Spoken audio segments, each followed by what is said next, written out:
प्रभु में सारे बहन भाइयों को एक बार फिर से प्रभु यीशु मसीह के पवित्र नाम में सलाम। मैं आपका फादर रेवरेंड शरीफ मसीह सेंट्रल मैथोडिस्ट चर्च पटियाला की तरफ से आपको एक मैसेज जो है वो देना चाहता हूँ। मेरे अजीजों, आज का जो मेरा विषय है वो मैं आपके साथ बांटना चाहता हूँ। वोट इन योर हैंड, यानी चुनाव जो है वो आपके हाथ में है। मेरे अजीजों, चुनाव जो है वो दुनियावी हो या रूहानी हो, वो जनता के हाथ में होता है, लोगों के हाथ में होता है। मैं इस टॉपिक को इसलिए लिया है क्योंकि यहोशू नबी की पुस्तक उसका 24वां बाब उसकी 15वीं आयत में जब यहोशू ने बनी इस्राएल कौम को जो मूसा जो है जब उसकी डेथ हो गई थी, उसके बाद जब उसने अगुवाई करी तो वो जब कनान देश में अपने लोगों को ले गया तो उनकी जो जमीनें थी, जो जायदाद थी, उनको अलग अलग उन्होंने बांट दी। और उसका आखिरी पैगाम जो है सिक्किम में यहोशू का अंतिम जो पैगाम है जब उसने दिया तो वो पैगाम था यहोशू की पुस्तक उसका 24वां बाब उसकी 15वीं आयत, और यदि यहोवा की सेवा करनी तुम्हें बुरी लगे तो आज चुन लो कि तुम किसकी सेवा करोगे। यानी चुनाव जो है वो इंसानों के हाथ में। एक बार फिर से यहाँ पर स्वतंत्र इच्छा जो है वो यहोशू ने अपने लोगों को दी, जो बनी इस्राएल कौम मिस्र की गुलामी से निकाल करके लाए थे, जिनका सपना जो है वो खुदा ने पूरा करा। मेरे अजीजों, आज खुदा जो है वो हमारे हर सपने पूरे करता है, हर नीड्स को पूरा करता है, हर चीज को पूरा करता है। और खुदा हमें अपने आप पर छोड़ देता है कि तुम चुनाव जो है वो करो, और हम वोट डालते हैं और चुनाव करते हैं दुनिया में। तो इसी प्रकार यहोशू ने ये चुनाव जो है लोगों के ऊपर छोड़ दिया कि अब तुम्हारी दुविधाओं से तुम्हें छुड़ा लिया है, अब तुम्हारी परेशानियों से तुम्हें निकाल दिया है। अब लाल समंदर जो है उसको आप जानते हैं कि किस तरह से खुदा लेकर के तुम्हें आया है, उन बीमारियों से तुम्हें कैसे खुदा ने छुड़ाया है, उन दुविधाओं से तुम्हें कैसे छुड़ाया है। अब चुनाव तुमने करना है कि तुम खुदा की सेवा करोगे जहां शैतान की सेवा करोगे। क्योंकि यहोशू ने साफ साफ कह दिया था कि 15वीं आयत में लास्ट भाग में, परंतु मैं तो अपने घराने समेत यहोवा ही की सेवा निज करा करूंगा। हम तो खुदा की सेवा करेंगे उसने कहा, लेकिन तुम चुनाव करो कि तुम लोग जो है किसकी सेवा करोगे। तो उस समय 16वीं आयत में खुदा के कलाम में लिखा है, तब लोगों ने उत्तर दिया, यहोवा को त्याग करके दूसरे देवी देवताओं की सेवा करनी हमसे दूर रहे। क्योंकि उन्होंने चुनाव करा कि हम प्रभु की सेवा करेंगे, हम खुदा की सेवा करेंगे, क्योंकि खुदा ही हमारा एक ऊंचा गढ़ है, उसी ने हमें मुसीबतों से छुड़ाया है, उसी ने हमें परेशानियों से बचाया। मेरे अजीजों, आज हमारी जिंदगी में चुनाव करने का फैसला आ गया है कि इस बड़ी बीमारी के कारण खुदा ने हमें अब तक सुरक्षित रखा है। हम चुनाव करें कि हम खुदा की सेवा करें जो सर्वशक्तिमान पिता परमेश्वर है। मेरे अजीजों, सेकंडली मैं आपको बताना चाहूंगा कि जब उत्पत्ति की पुस्तक में पैदाइश की किताब में आप पढ़ें तो वहां पर भी खुदा ने माई हवा और बाबे आदम को, दोनों को जब बाग एदन में रखा और उनको अपने हाथों से बनाया तो एक बड़े चुनाव के लिए उन्हें छोड़ दिया। उन्हें एक स्वतंत्र इच्छा थी, लेकिन उन्होंने खुदा को छोड़ शैतान की बात को मान करके खुदा के हुक्म को तोड़ा और उनके ऊपर भारी मुसीबत आ गई। उस बागे अदन से उन्हें निकाल दिया और वो बीमारियों का कारण बना, वो पाप का कारण बना, वो पाप पूरी दुनिया में फैल गया। लेकिन मेरे अजीजों, आज खुदा जो है आज फिर से एक नए तरीके से एक नया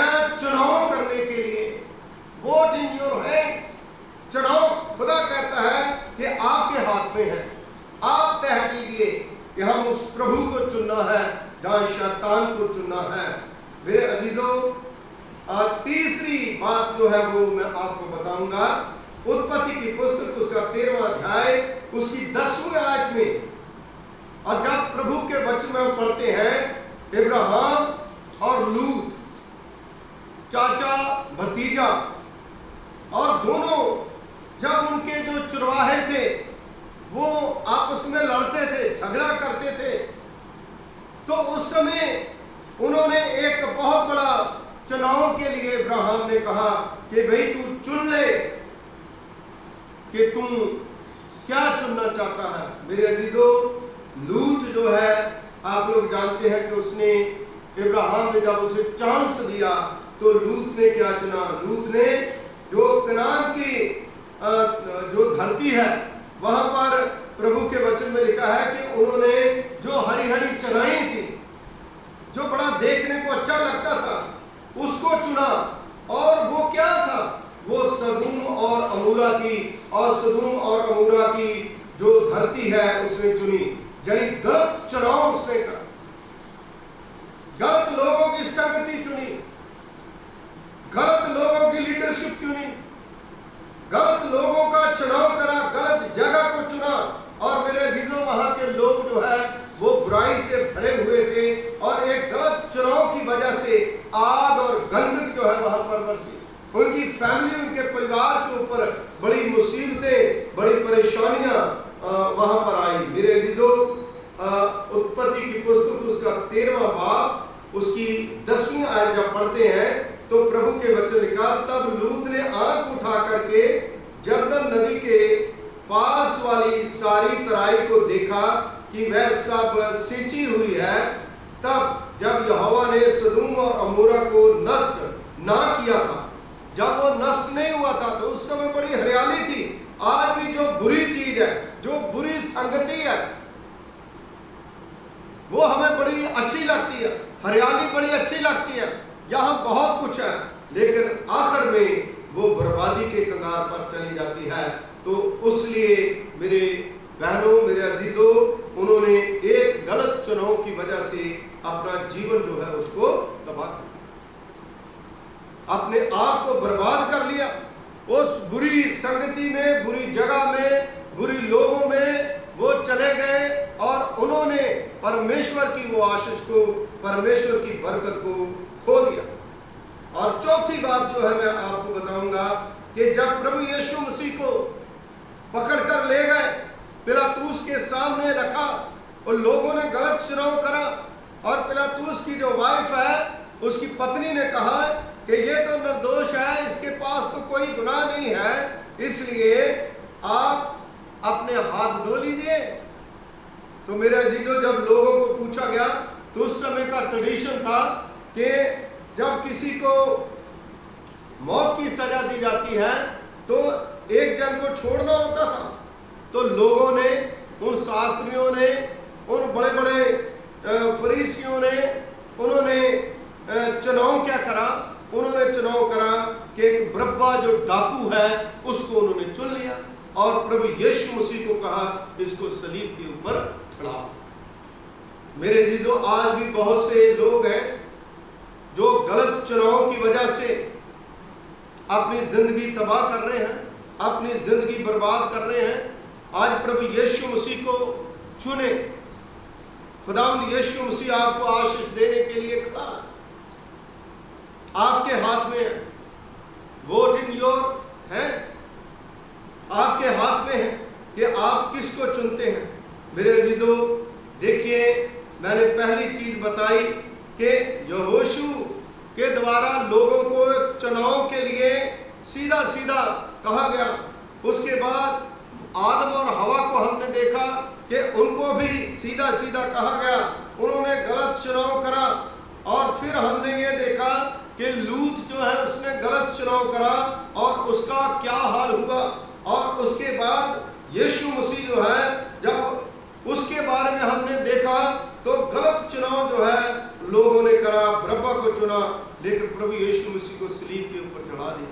लेकिन जहां पर सही चुनाव होता है, मैं और आप प्रभु यीशु मसीह को चुनते हैं, तो प्रभु कहता है तुम मेरे पास हो, मैं तुम्हें आशीष दूंगा, मैं तुम्हें बरकत दूंगा।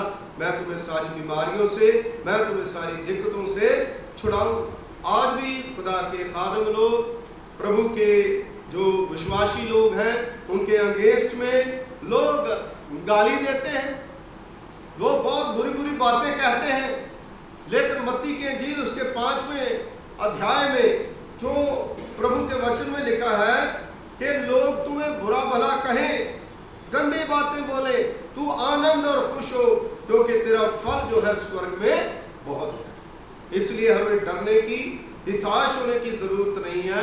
खुदा ने हमें स्वतंत्र इच्छा दी है, हम अपने सही चुनाव जो है वो करें और सही तरीके से हम अपने आप को अपने प्रभु के सामने सौंप दें, अपना जीवन जो है खुदा को दें, क्योंकि खुदा जो है वो हमें आशीष देने के लिए हमेशा तैयार है और परमेश्वर जो है वो हमें बहुत बड़ी आशीष देने के लिए जा रहा है। जो लोग सुन रहे हैं, जिन लोगों ने इस वीडियो को देख रहे हैं, वो लोग अपने जीवन के ऊपर गौर करें कि हमारे खुदा ने, जैसे यहोशू ने अपने लोगों को कहा, आज मैं भी आप लोगों को ये ताकीद करता हूँ कि आप देखिए कि खुदा ने किस तरह से चमत्कारी तरीके से आप लोगों को संभाला है। अपने प्रभु को चुने, इधर उधर की बातें छोड़ करके, बुराई को छोड़ करके, चुगली को छोड़ करके, निंदा को छोड़ करके, सेवकों के विरोध गाली देना छोड़ करके अपने प्रभु को, अपने परमेश्वर को देखें, जिसने कलवरी क्रूस पर अपना खून बहाया है, उसकी तरफ फिरे और परमेश्वर के आगे हाथ जोड़ करके माफी मांगे कि हे प्रभु, तूने हमें छुड़ाया है, हम आप ही को चुनते हैं। आइए हम दुआ करें। खुदावंद हमारे सर्वशक्तिमान पिता परमेश्वर, कुल आसमान और जमीन के खालिक मालिक, तेरा धन्यवाद करते हैं कि सचमुच प्रभु जी तूने हमारे हाथ में चुनाव दिया, हमें स्वतंत्र इच्छा दी। हम प्रभु पिता परमेश्वर जी आपको चुनते हैं और प्रभु आपकी प्रशंसा करते हैं, आपकी महिमा करते हैं। जिस तरह से संत पौलुस रसूल ने आपको चुना, जिस तरह से चेलों ने प्रभु जी आपको चुना, जिस तरह से खुदावंद हन्ना ने आपको चुना, जिस तरह से डैनियल ने आपको चुना और मूसा ने आपको चुना, यहोशू ने आपको चुना, इजरायली लोगों ने आपको चुना, आज हम भी प्रभु आपको चुने, ताकि प्रभु पिता परमेश्वर जी सचमुच खुदावंद उस बात को खुदावंद प्रभु हम याद करें कि जबकि खुदावंद तूने कहा, तूने नहीं बल्कि मैंने तुम्हें चुना है, और खुदावंद तूने तो चुना है, लेकिन तूने हमें स्वतंत्र इच्छा दी है या हम आपको चुने। तूने चुना है, इसीलिए संसार में आकर के खून बहाया, ताकि जो बिलीव करे, विश्वास करे, वो अनंत जीवन पाए। पिता परमेश्वर जी, हमारी दिल्ली रीजनल कॉन्फ्रेंस के लिए, बिशप साहब के लिए, मैडम के लिए, कॉन्फ्रेंस ऑफिसर्स के लिए, डीएसएस के लिए, पासवानों के लिए, अपनी कलीसिया के लिए, पुलिस मुलाजमों के लिए और मेडिकल वालों के लिए, अपनी सरकार के लिए, अपने प्रशासन के लिए दुआ करते हैं। अपनी कलीसिया के एक एक मेंबर के लिए दुआ करते हैं। ब्लेस करें, बरकत दे, मसीह यीशु के वसीले से मांगते हैं, आमीन आमीन। अब हमारे खुदा यीशु मसीह जी का फजल, पिता पुत्र का प्यार, पुत्र आत्मा की सौभाग्य का अब से लेकर के हमेशा तक हमारे सबके साथ होती रहे, आमीन आमीन। खुदा आपको बरकत दे। Thank you very much, God bless.